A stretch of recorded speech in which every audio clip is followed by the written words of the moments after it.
Now, David Cameron has rejected a call by Argentina's president for Britain to return the Falkland Islands to the South American country. In an open letter, Cristina Kirchner urged the Prime Minister to honour a 1965 UN resolution and start talks about handing back the islands. In response, Mr Cameron has said that as long as the islanders want to stay British, they have his full backing. Sky's Foreign Affairs editor Tim Marshall reports. Mr Cameron made it clear the flag still flies. Thatcher Drive still there, as are the reminders of the cost to both countries in the ongoing battle for these islands. But Argentina's President Kirchner has continued the attack using strong language. In her open letter, she says, 180 years ago, on this same date, January 3rd, in a blatant exercise of 19th century colonialism, Argentina was forcibly stripped of the Malvinas Islands, which are situated 14,000 kilometres away from London. Since then, she goes on, Britain, the colonial power, has refused to return the territories to the Argentine Republic, thus preventing it from restoring its territorial integrity. And she copies in Ban Ki-moon, Secretary General of the United Nations. The response was unequivocal.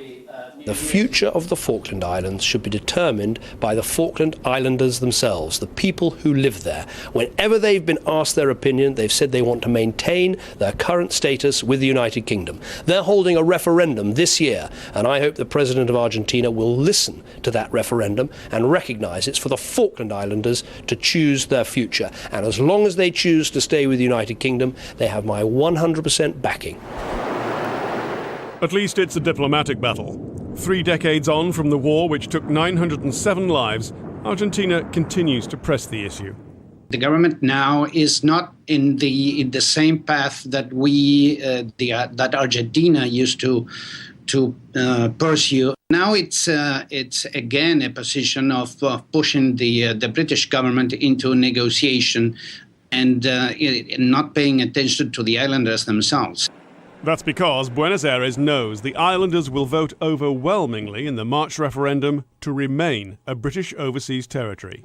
To us, this letter is just the latest step in a long line of propaganda, her trying to carry out an economic warfare against the Falkland Islands by stopping charter flights that helps our tourist industry, to try to interfere with our fishing industry, to try to interfere with our developing hydrocarbons industry. And that oil under the waters around the islands is another reason why neither side will compromise. Tim Marshall, Sky News. So, how does Argentina measure up as an economic force? Well, the country is currently in dispute with the IMF over the reliability of its official stats. But here are some compiled by the Economic Commission for Latin America and the Caribbean. Now, according to those figures, unemployment currently stands at around 7.3% of the economically active population, which, if correct, is a little better than Britain's 7.8%. It's expected that the economy will have grown 2.2% last year, which, although a sharp slowdown from 2010 and 2011, is again a better performance than the UK's. Estimates of Argentina's inflation rate vary widely, with the government claiming it's as low as 10%, while many economists argue that it's more than double that. Britain's is just 2.7%. Well, the Honourable Jan Cheek, member of the Legislative Assembly of the Falkland Islands, joins me now via the magic of Skype. Good evening, Jan. Nice to see you. Thank you for joining us. Now, you live perennially with the threat of sabre rattling from Buenos Aires. Do you take this latest campaign by Kirchner any more seriously than those previous?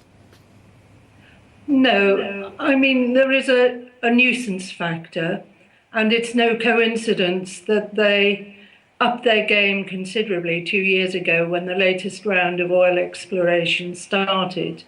But it's been a backdrop to my life, so we hear it and we work around it. God forbid, but if Argentina did resort to a military invasion or an attempt at one, do you believe there is enough military presence on the Falkland Islands to repel it? I'm confident that the forces here are set at a level to act as a deterrent. There's no aggressive intent of the forces in the islands. They're simply here to deter any further Argentine adventures.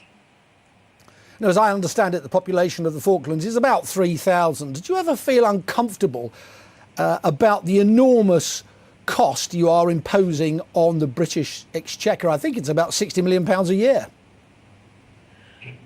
Yeah, so I believe that defence is only required because of the Argentine threat. We contribute as best we can, and per capita a significant amount to that defence force. All right, Jan Cheek from the Falklands, many thanks for joining us. We appreciate your time. Thank you.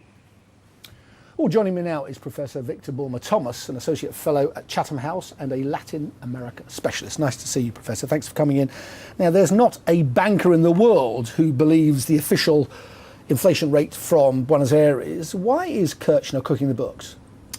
Well, inflation in any country is a very sensitive figure, but there doesn't seem much doubt that the inflation figure that the government uses officially simply is false, and that's clear even when dealing with the trade unions that support the government, because they managed to negotiate wage increases which are way above the official inflation figure.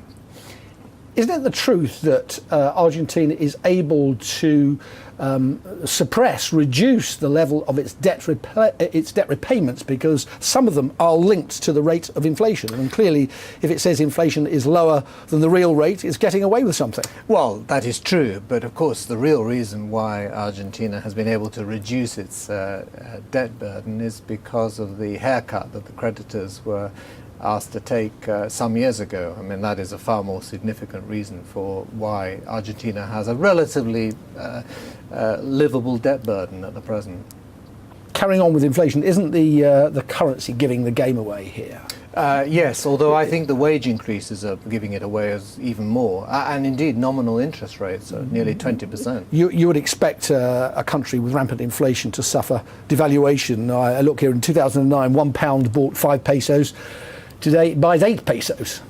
Yes, and even so, Argentina is a bit uncompetitive because one of the big complaints of the neighbours is that they have imposed non-tariff and even tariff barriers within what is supposed to be a customs union. So there's a lot of unhappiness from Brazil and Uruguay, for example, about that. So just below the surface, the economy's in trouble. I see there have been riots on the streets. Yes. Around the country and in BA. What's Kirchner up to? Is this just a classic example of a failed leader trying to distract the population from domestic travails by focusing on a populist cause overseas? I think it's a bit more than that. I mean, obviously there is that element, and if it were true that the Falkland Islands was the number one issue of concern to the populace, then you could understand it in those terms. But it's not. I think one of your earlier correspondents may have mentioned that for the Argentine population, the Falkland Islands is a relatively minor issue. They're not against what she's saying, it's just that it's simply not up there with unemployment and inflation and all the other issues. So I think there are deeper reasons why she has chosen to raise this particular issue so stridently at this moment. Would she ever muster popular support for military action? No. I mean, that's just not going to happen. I mean, the armed forces are a shadow of what they were 30 years ago. The Argentine, the British ones too in some respects, but the Argentine armed forces really are a shadow. They're not up for a fight like that, and there's no political will, there's no military will for it. So I think we can discount that quite seriously. And what about this plebiscite in the Falklands coming up?